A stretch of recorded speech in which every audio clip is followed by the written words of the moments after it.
17:45 paní Kostelou s Janlavem, jednička, dvojka, Liber Žilina, trojka, Sigma Táborsko, čtyřka, Bohemia Zpráva 1905, Tempo Praha. Výsledky z této série Sparta Praha Hlinsko 1-2, Slavia Praha Benešov 8-0, České Budějovice Jablonec 0-1 a Dukla Praha Prostějov 4-0.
Připravuje utkání na jedničku Hradec Králové Xanderov, dvojka Pardubice Slovácko, trojka Zbrojovka Brno Jihlava a čtyřka Opava a Mladá Boleslav. Po skončení těchto utkání, což bude někdy v 18:15, Jihlava a Mladá Boleslav už půjde na focení. Focení bude probíhat, když se díváte z tribuny, tak po pravé straně za tou brankou bude probíhat focení týmu. Jak jsme ji říkali, skončíte, můžete odjíždět, kdo máte objednanou večeři, tam, kde jste dneska objednali, tak odjíždíte tam, ostatní to máte určitě zajištěné na svých ubikacích. Jinak zítra 6:30 snídaně je připravená ve stejném zařízení a v 8 hodin bude tady začínat ten druhý den Ondrášůvka Cupu 2016 kategorie U10.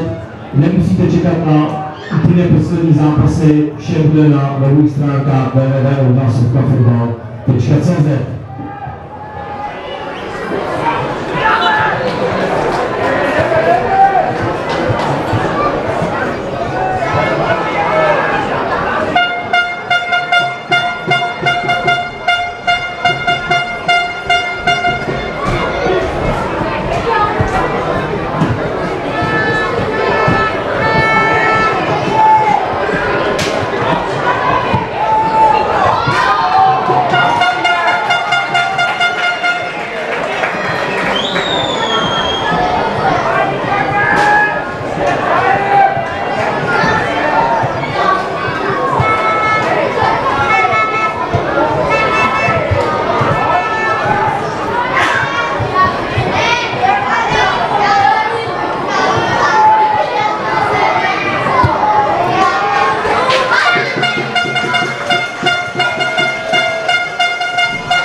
Prosím?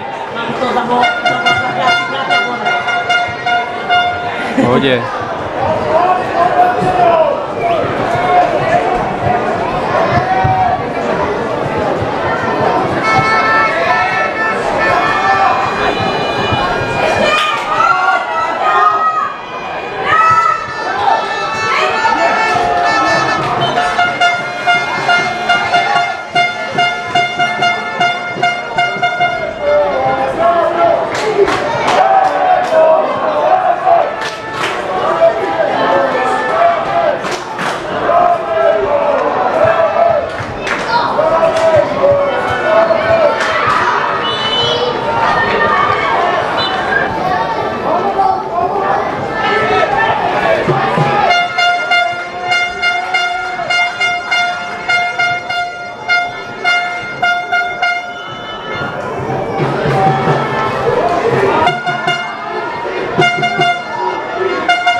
hrací den nám spěje do finále.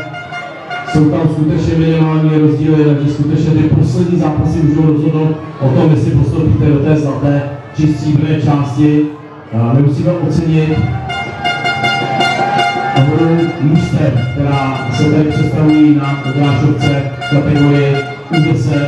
Musíme i ocenit kulturu rodičů, tak jak fandíte, pozbuzujete vaše svěřence, no to skutečně dneska těžký, protože jdou 12 zápasů, přece jenom je to porce a musíme je ocenit výplně rozhodčí, kteří prostě se snaží a rozhodují svoje utkání velmi dobře a přesně podle regulí.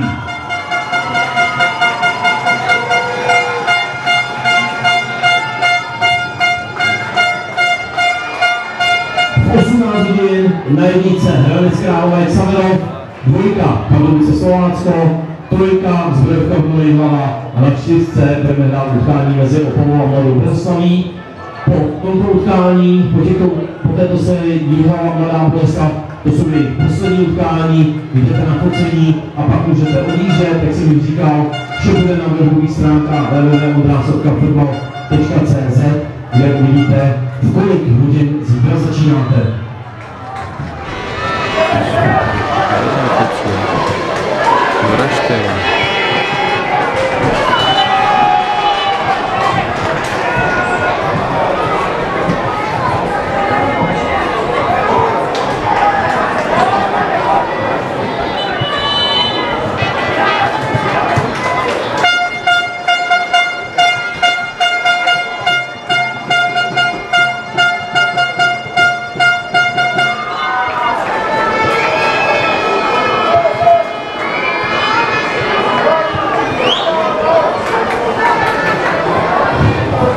Na zítřek pro vás chystáme překvapení, měl by dorazit Vašek Černý, takže uvidíme.